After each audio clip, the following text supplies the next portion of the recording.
प्रणाम भाई साहब। बैठिए बैठिए। जी जी बिल्कुल। अरे भाई साहब वो मैं ये कह रहा था, लड़का ऐसे तैयार होके क्यों आया है? अरे अंकल जी, मैं तैयार होके इसीलिए आया हूँ क्योंकि मैं सोच रहा था जैसे ही रिश्ता पक्का होता वैसे ही तुरंत के तुरंत हम शादी कर लेते। और देखो ना, एक माला में डाल के आया हूँ और एक माला आपकी बेटी को अभी डाल देता। अरे भाई साहब ये रही हमारी बिटिया, देख लीजिए। अरे भाई साहब, आपकी बिटिया तो मुझे बहुत पसंद आई, आप भी देख लीजिए ना हमारे बेटे को। अरे भाई साहब आपका तो लड़का हमें पसंद है, आप दहेज की बात और कर लेते हैं। जी बिल्कुल। अंकल जी, दहेज के सख्त खिलाफ हूँ मैं तो। मुझे दहेज में 1 रुपए भी नहीं चाहिए, चाहे आप अपनी बेटी की शादी मुझसे कराओ चाहे बिल्कुल मत कराओ।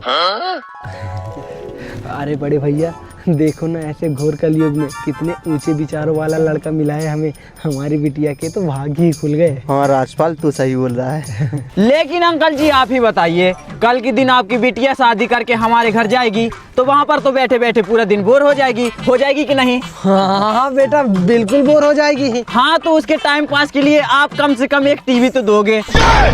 और आप ठहरे बड़े खानदान के तो आप छोटा टीवी तो दोगे नहीं, एक बड़ा टीवी दोगे 36 इंची वाला।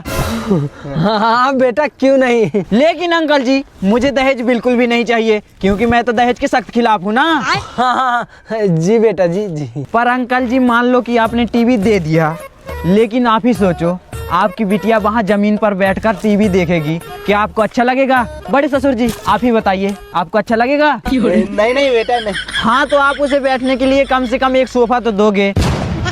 अरे कहना क्या चाहते हो? और जब आप सोफा दोगे तो छोटा सोफा तो दोगे नहीं, जे मोटा गद्दा वाला सोफा दोगे। मेरा क्या है, मैं तो सुबह से निकल जाऊंगा काम पर, बैठेगी कौन? आपकी बिटिया बैठेगी कि नहीं?